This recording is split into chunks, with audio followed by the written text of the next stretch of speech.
China, Japan, దక్షిణ Korea, అమెరికాలకి కీలకమైనటువంటి semi conductor chips. ఇప్పుడు మనం ఫోన్ వాడుతున్నా, టీవీ వాడుతున్నా, ప్రతి కారు వాడుతున్నా, ప్రతి దానికి ఈ చిప్ అనేది ముఖ్యం. మన ప్రోగ్రామింగ్ అని దాంట్లోనే కదా. ఆ చిప్స్ని తయారు చేసే సెమీ కండక్టర్ చిప్స్ చిన్నవి, పెద్దవి అట్లా రకరకాలు ఉంటాయి. ఇవి తయారు చేసేవన్నీ ఆయా దేశాల నుండినే వస్తూ ఉంటాయి. భారతదేశంలో తయారీ లేనే లేదు. ఇప్పటిదాకా అవి తెప్పించుకుంటున్నాం. అవి తయారీ ఈ మధ్యన చైనా ఈ దేశాల మధ్యన ఒకళ్ళకొకళ్ళకి సంఘర్షణ వాతావరణం వచ్చాక ఈ గొడవలు లేనటువంటి ఓ దేశం కోసం చూస్తున్నారు. అది భారతదేశం. దాన్ని అందిపుచ్చుకునేందుకు లక్షల కోట్ల రూపాయల సబ్సిడీ ప్రకటించారు మోడీ.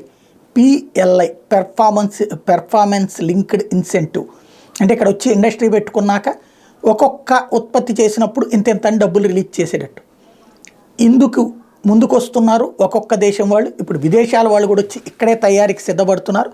తద్వారా ఇప్పుడు 3 క్యారిడార్లు ధొలేరోలో గుజరాత్లో టాటా సెమీకాన్ ఫ్యాబ్, అట్లాగే మోరిగాన్ అస్సాంలో టాటా ఓసాట్, సనాత్ గుజరాత్లో CG పవర్ ఓసాట్. ఇది టోటల్గా 1,25,000 కోట్ల రూపాయల పెట్టుబడులతో కూడినటువంటి ప్రాజెక్టులు భారత్కి రావడం అన్నటువంటిది అత్యంత కీలకమైనటువంటిది. దేశ ఆర్థిక పురోగతిలో అత్యంత ప్రధానమైనటువంటి అంశం కింద ఉండబోతున్నాయి.